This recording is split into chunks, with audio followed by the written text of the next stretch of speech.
কয়েকদিন ধরেই টক্সিক ব্লিংদের আজাইরা নাটকগুলো সহ্য করতেছি। এদের কিছু বলাও বৃথা, কারণ মাথার মধ্যে ঘিলু থাকলে না বুঝবে আমার কথাগুলো। তবুও বলি, কারণ রিয়েলিটিটা সবার জানার দরকার আছে। তারপর মানুক না মানুক সেটা তাদের ব্রেইনলেস মাথার ব্যাপার। তো কি যেন বলছো মামুনিরা? টেকুকের কোনো যোগ্যতা নাই জেনারেলিস্টের সাথে রিলেশনে যাওয়ার। আচ্ছা, ব্রেন কি কাজ করা বন্ধ করে দিছে নাকি আপনাদের? না মানে কাদের যোগ্যতা নিয়ে কথা বলতেছেন আপনারা?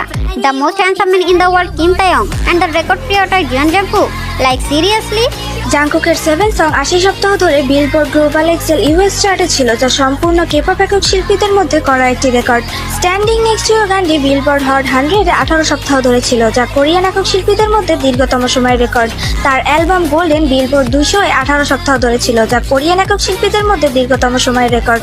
2024 সালের Billboard year end top artist চার্টে তিনি #60 অবস্থানে ছিলেন, যা তাকে প্রথম এশিয়ান একক শিল্পী হিসেবে এই তালিকায় স্থান করে দিয়েছে। আমাদের Jungkook record create, music and chart performance সব জায়গায় লিসার থেকে এগিয়ে আছে। আর রইল ভিয়ার জেনি। ভিয়ার লে ওভার অ্যালবামের টোটাল ভিউজ 2 বিলিয়ন, আর জেনির রুবি অ্যালবামের ভিউজ 1.2 বিলিয়ন। ভিয়ার অ্যালবামের সং মাত্র 6টা, আর জেনির অ্যালবামের সং 15টা। ভিয়ার অ্যালবাম টোটাল সেল হয়েছে 2 বিলিয়ন, আর জেনির 1 বিলিয়ন।